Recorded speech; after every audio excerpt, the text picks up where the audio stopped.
Okay, I'm going to start today's lecture.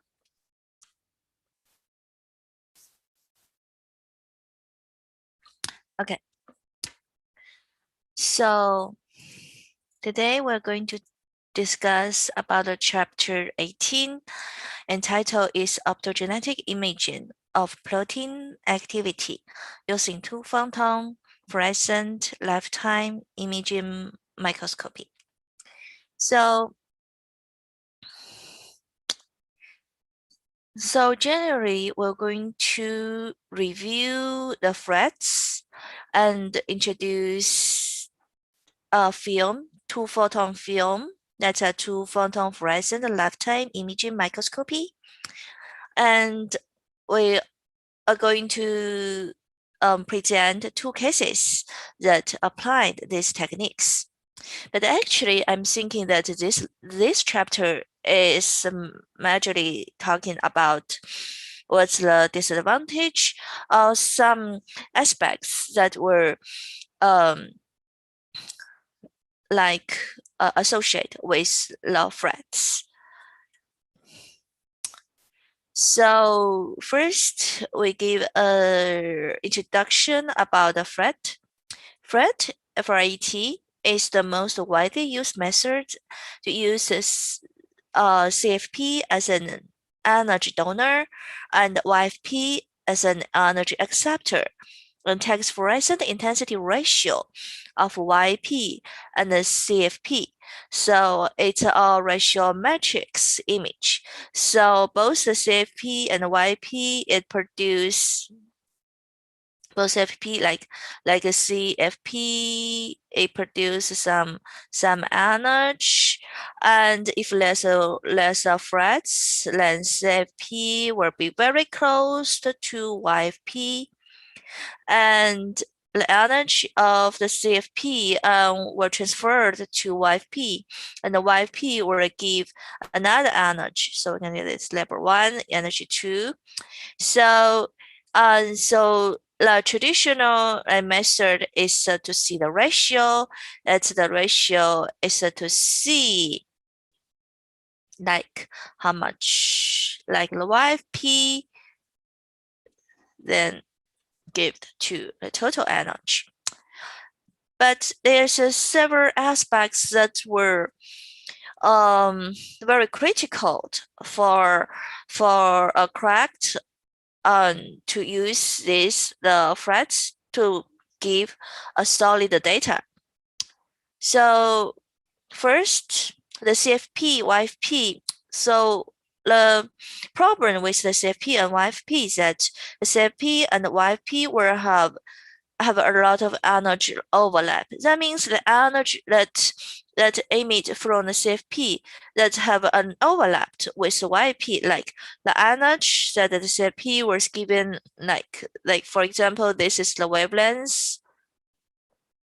The CFP is produced have a higher energy, and you will produce a shorter wavelength, like for example, like this, and this is a CFP. But there's overlap for the emission of the YFP, like the YFP. So when we consider the energy, so maybe all of this area is being counted as the YFP. But actually, at this area, people do not know that this kind of energy is coming from CFP or YFP. So it's that were produced. So this energy overlap were produced an incorrect result. And of course, there's many aspects that require that this CFP, these two proteins particle must be very close, and that's of course that's also important for today's techniques. So today's techniques are also that's need this as a prerequisite. The relative orientation of the donor and acceptor fluorescent must be correct. So fluorescence efficient is maximized when emission dipole moment of the donor and the subdonor moment of the receptor are parallel. So that means that the orientation So these two particles need to be very close, and the energy that will transfer need to be like parallel, like this. So if like one particle like this, another particle like this, the energy transfer was still not very efficient. So it need to be very parallel. So this is all like a prerequisite for aspects for the successful threads. So again, the important aspects of threads is a relative distance. Relative distance, not this one. It's this one. When they can close enough, it must be less than 10 nanometer. And angle between the donor and acceptor fluorescent, like I need to be like 0, or we can say like 180. At least it need to be parallel. But there's other aspects that is not considered before. Is that actually CFP and YP it itself also have an energy decay. It means that if these two like quite a distance, of course the energy or emit with a blue light of the CFP, and if they're close and the energy were transferred to the YFP, but this step is not a guarantee. The CFP can still like emit like the signal or emit the energy with the blue light. That is still possible. So there's a photo bridge issue, or like the lifetime of the CFP. 这个人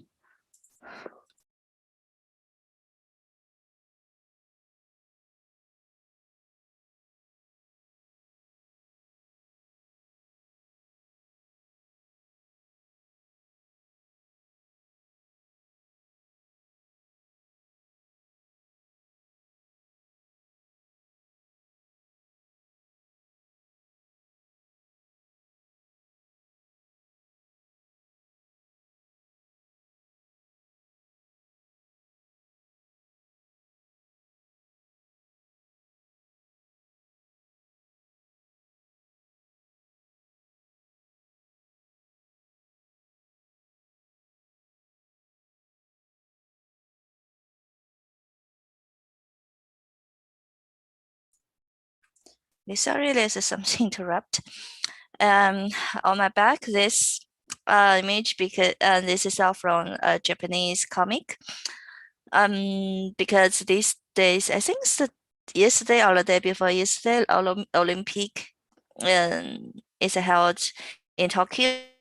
So hope every athletes got a best record of themselves, and this is everyone that's like the whole society go back to normal. Later we're going to talking about a theory about how this thread works, and we use a water flow like to represent the energy flow. And for the water flows, I was thinking about recently this summer, several areas like Henan in China, and soon there will be typhoons that attack to Shanghai and Zhejiang province, and also other area like Germany also have a flooding. Feels very sorry for them, and yeah, the climate change, and all human beings need to work together to like to improve our living environment that can for people to survive.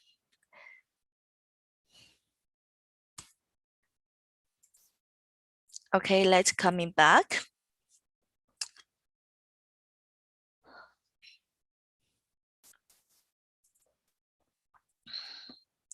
But so we continue to talking about the problems.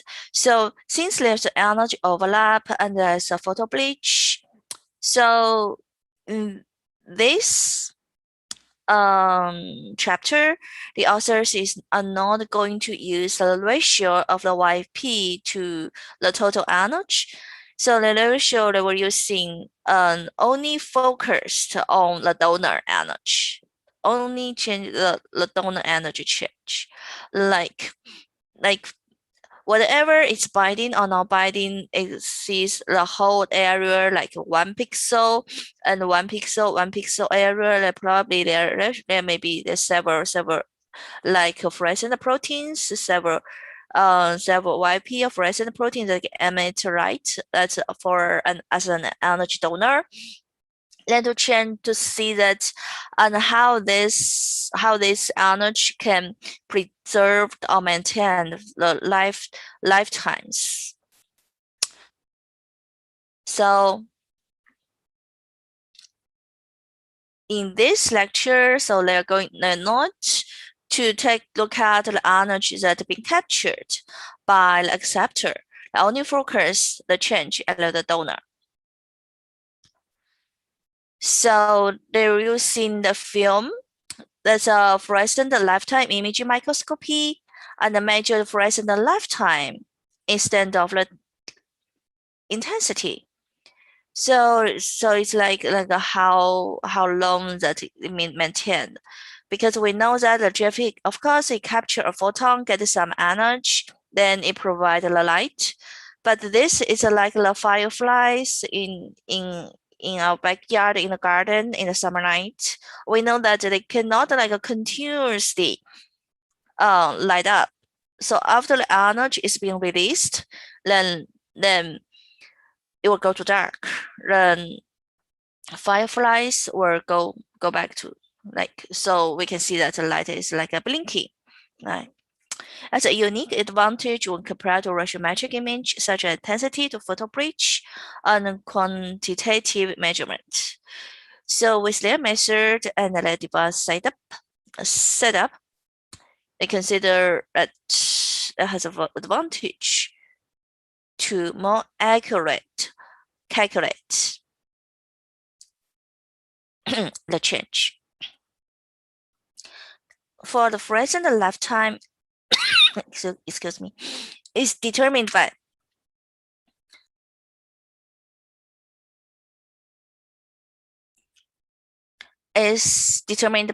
or can be affected by many aspects like pH, like oxygen, like ionic strength, temperature, and Fred's energy will also can like go to another acceptor. So all these aspects can determine the fluorescent lifetime. So because when we do experiment, we need a control and we need our data point. So if it's at the same like very limited area, so all other like aspects should be very similar, should be the same. So to put the control and the data point at the same area at the same time, give it a special temporal like a consistency. They can highlight the thread signals more accurately, and it can stand out. Do not like just be muted within all the noises that come in from other aspects. So the series, they use an analog with a waterfall, like to help us to better understand the point, the idea of the authors. So, for example, like there's a image that like what we can see in a water tank that like for if like it emit the energy, the donor emit the energy, like have a hole that then the water will coming down through this hole. But if there's another acceptor proteins next to it, and then there's another place that the energy can goes to, then it's like the punch on new holes that from the containers. So before there's only one hose, and there's one. So how fast the water can go through the hole, and that's determined by the size of the hole. And but now there's another hole. If the two holes are as the same size, then the time will be like only half of the original like the time left for only the one hole, only like the GFP like emission light.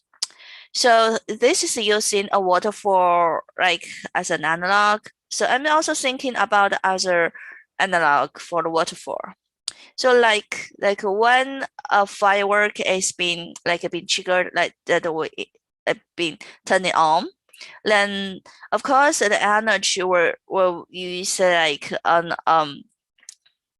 or dispersed into the environment as the heat slowly. So after this energy will be go after this energy like is all burned out, all the materials are burned out, then the fire will be off.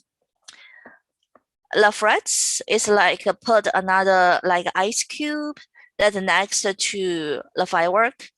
Then the energy, then it's so it add some other like um stuff or the things that can absorb energy. So that's for sure that the lifetimes of this fire will be reduced. And that's how it's exactly like the analog with the waterfall. That's how the energy goes. If there's a more pathway, then the energy would be dispersed out go the way the faster.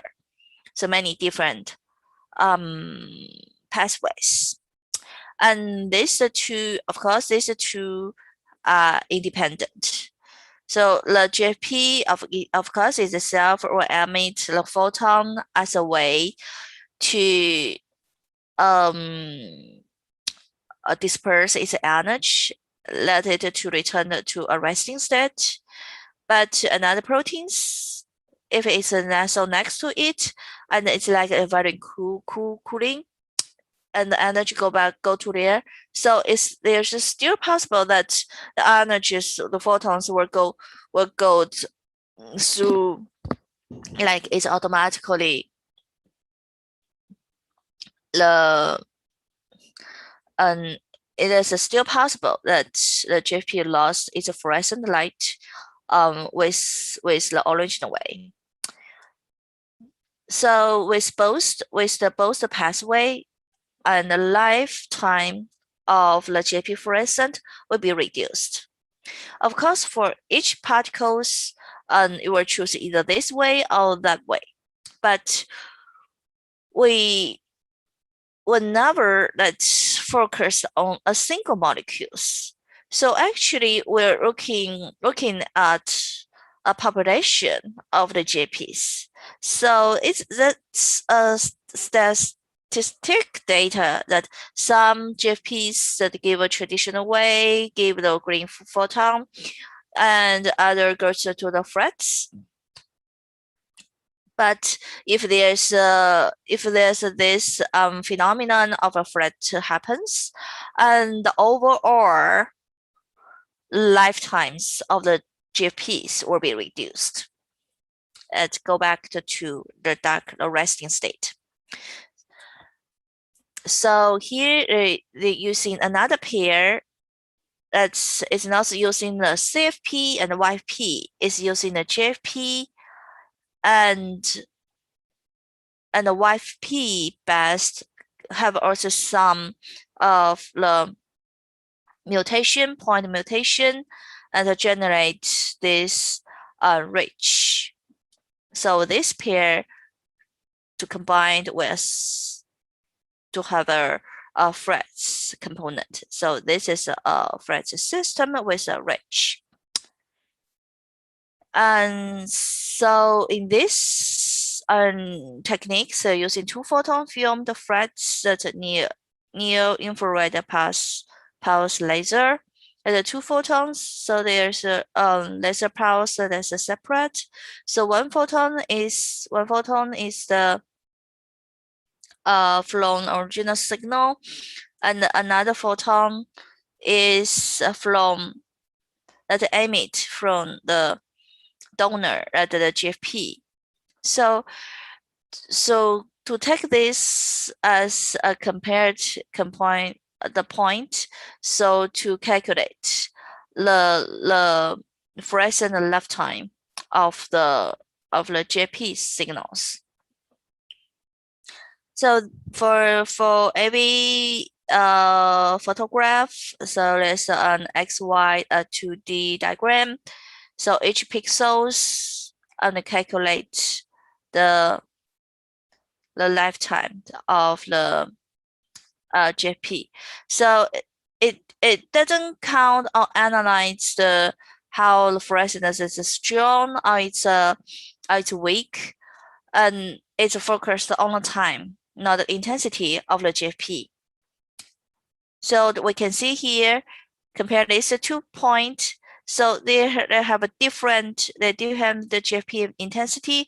However, since their lifetime are the same, so the systems will count as the same.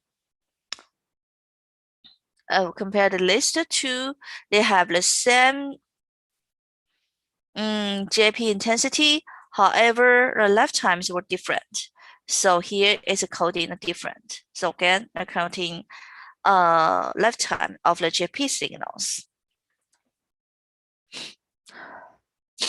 So here we see that like if there's a no threat happens, then GFP proteins absorbed energy, then in image the energy that the GFP proteins will go back to dark.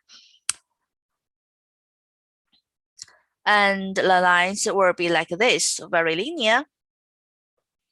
But we need to focus on this is a log unit.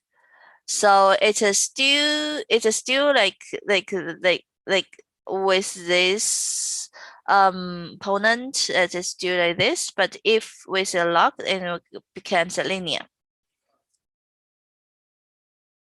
So if there's with the frets, then have a both way. It goes with the traditional like give green photons.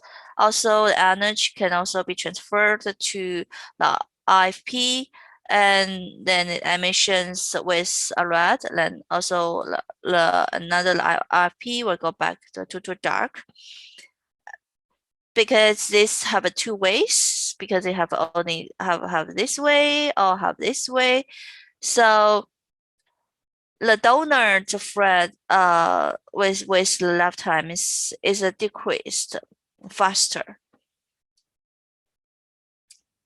But usually, so it has a mixture. So some undergoes flat, some goes normal. So the combine is 2. So the total population's performance will be like this. So at the beginning, it's more closer to the frets, and then later, and it goes to another equivalent, and also go back to linear and have a binding fraction. Like some donors that are binding in frets, and some is free the donor, and some are binding. So the binding fraction is those binding then divided by the total number of the donor GFP. So the authors also do some calculations about how to calculate the time of the molecule and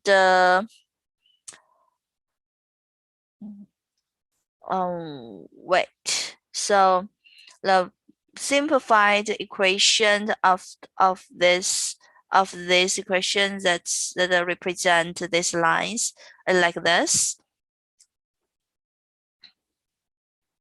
So the PD is the coefficient for free donor, and the PDFRET is the coefficient for donor and the gold flats. So the totally performance on against the waste time is like this. To do the calculations of the possibility of the donor's fractions, so it can directly calculate on with this one. So if we can like get the data from the experiment of this to record it from the experiment, then we can know the percentage of we can say the coefficient factors of the donor that's with the binding component. So next we're going to present the two cases. Let me see. I think we should have. Oh, it's okay. We already go through this.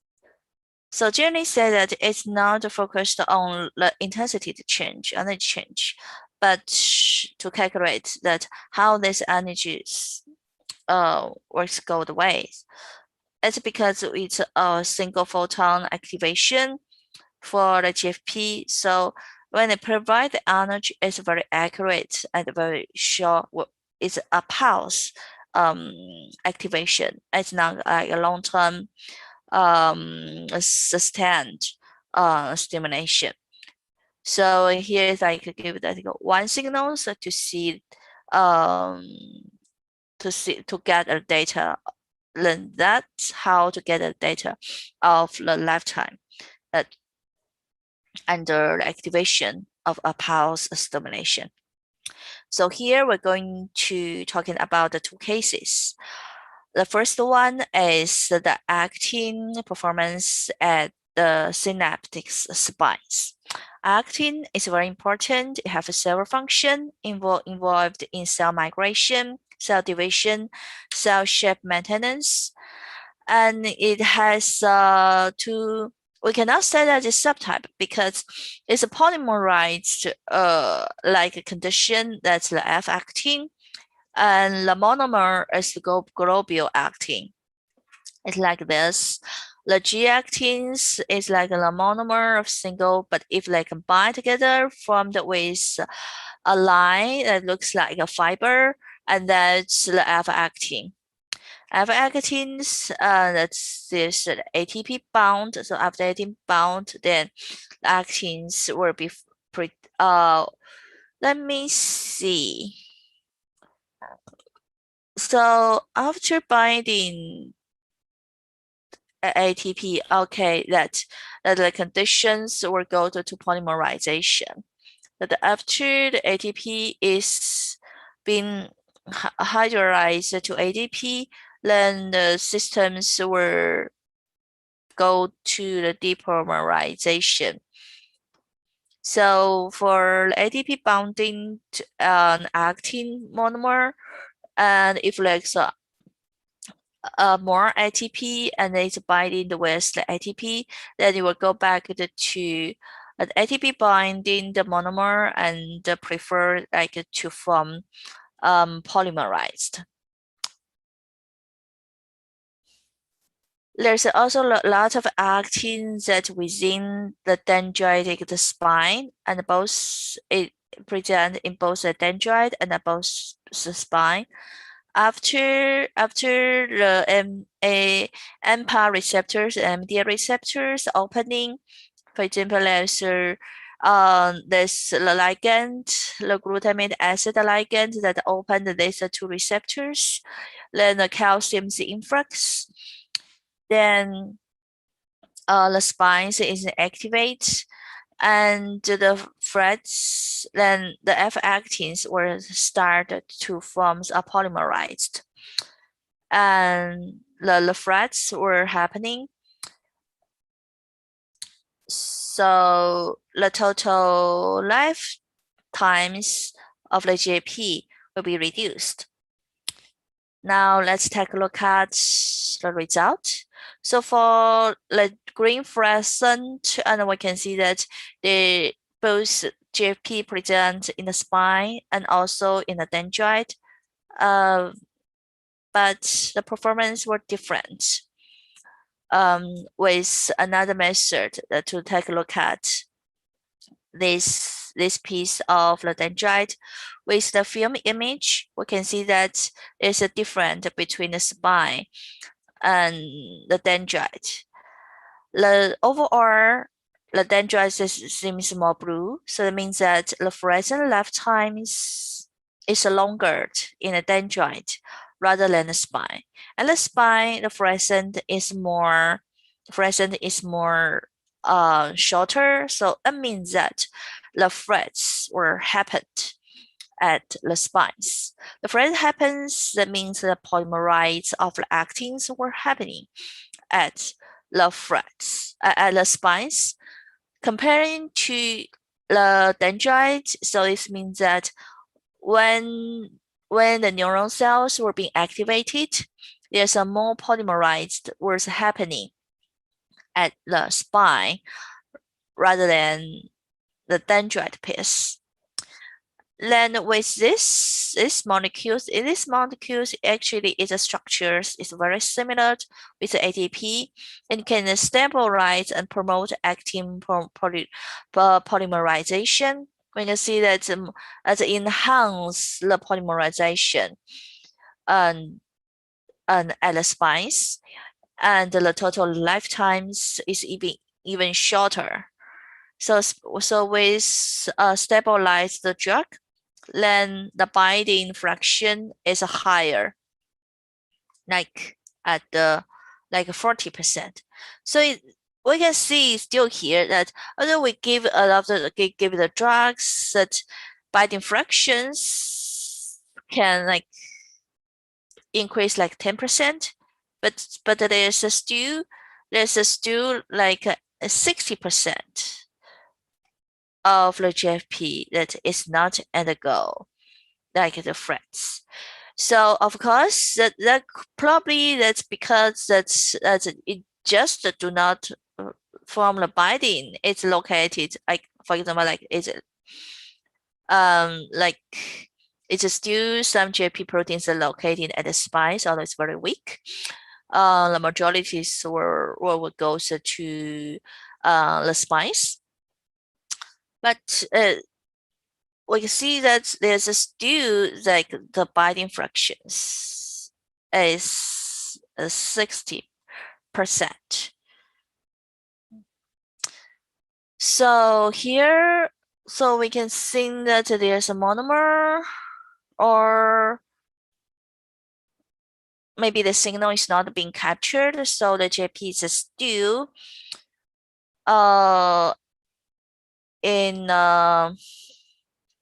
I mean that it provide energy, that it emit the energy with green photons, and that was not being captured by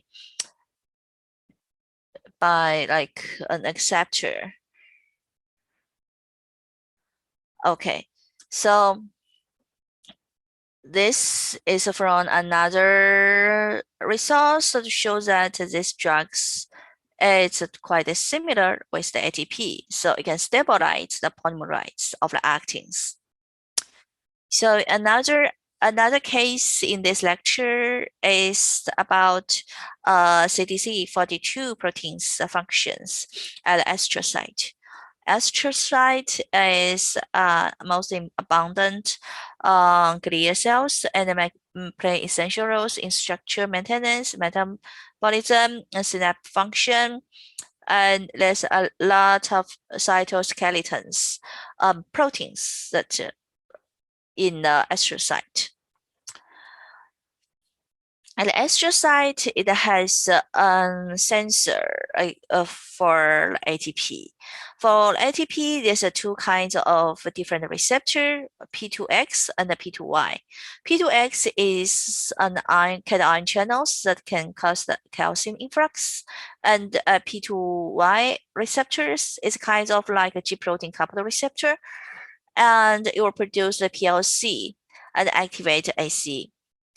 And within the astrocyte, this is CDC42 proteins that can be responsive to this ATP.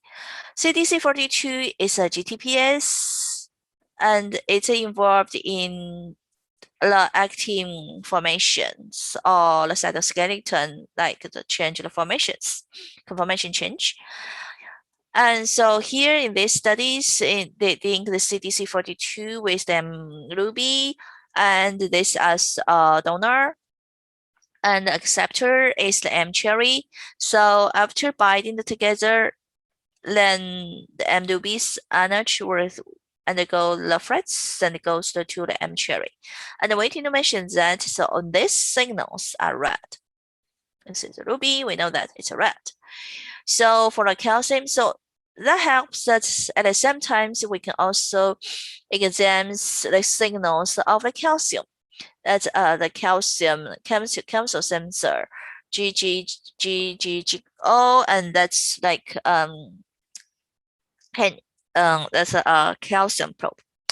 So we need to like transfact both the system, these fret systems, and the calcium probe to the astrocyte. And the expression of these two molecules with a P2A sequence can make sure that it's a 1-to-1 equally expression.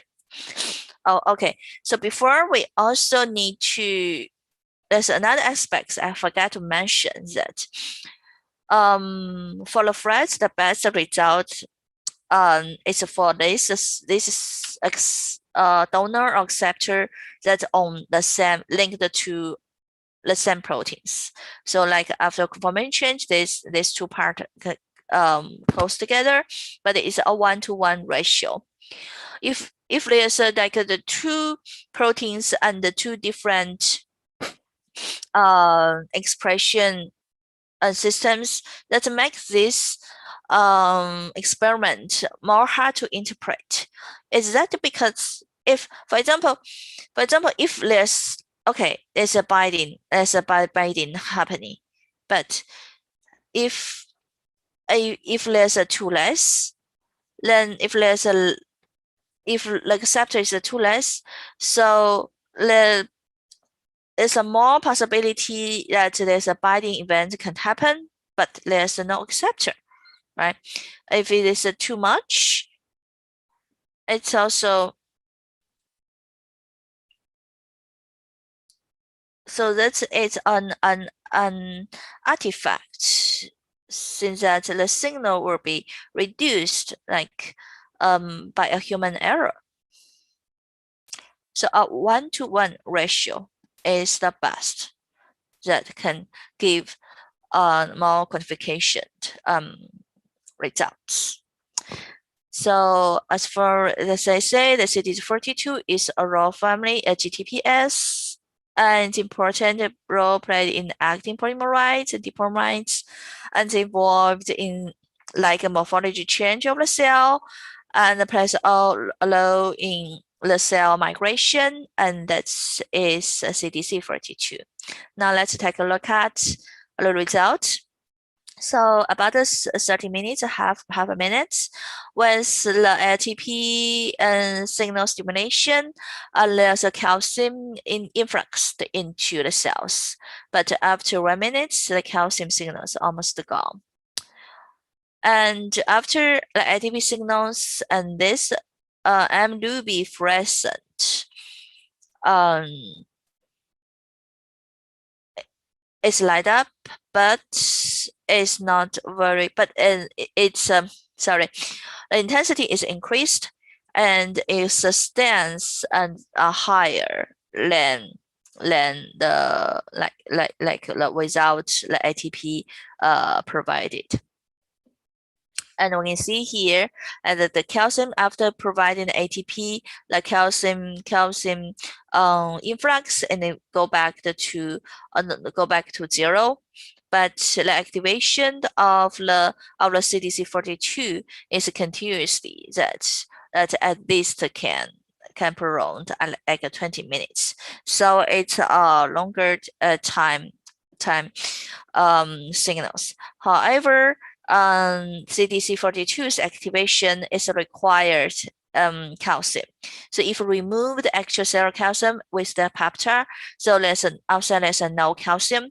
So the intracellular there's no calcium influx because there's no calcium outside. And we know that within the cells, the calcium is also very low concentration. Because calcium is 0.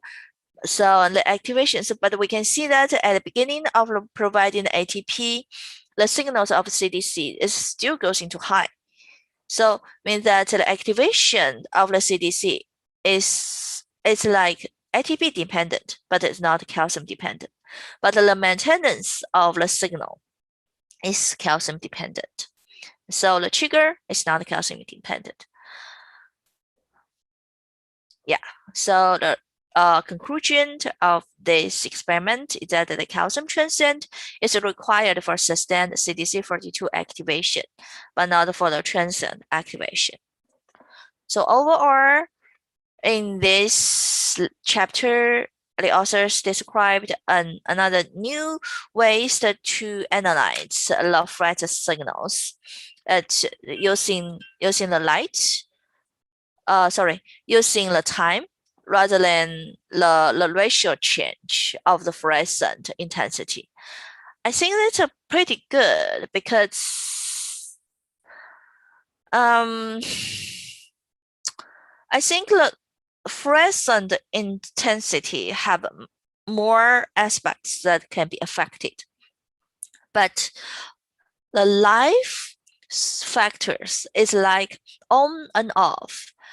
So it's not a gradual change. It's like turning on, turning off, like action potentials. It's all or none.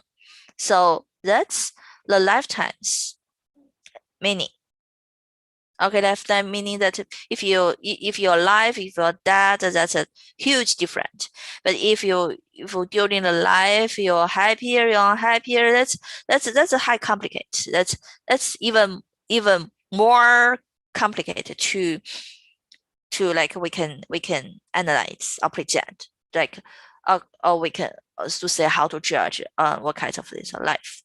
It's a little not, it's not a good analog, but since to calculate the lifetime is an on off 0 and 1, so I think that probably it's quite meaningful in this idea of the field. Yeah, that's what I'm saying. Okay, so the quotation today is when threats occur like a two pathway, that will be two pathway, like the donor or the threat available for JP to return to its ground state. The lifetime of the JP signal shorten because there's two pathways, just like the lifetime of the containment of water in a container with the two holes. Thank you very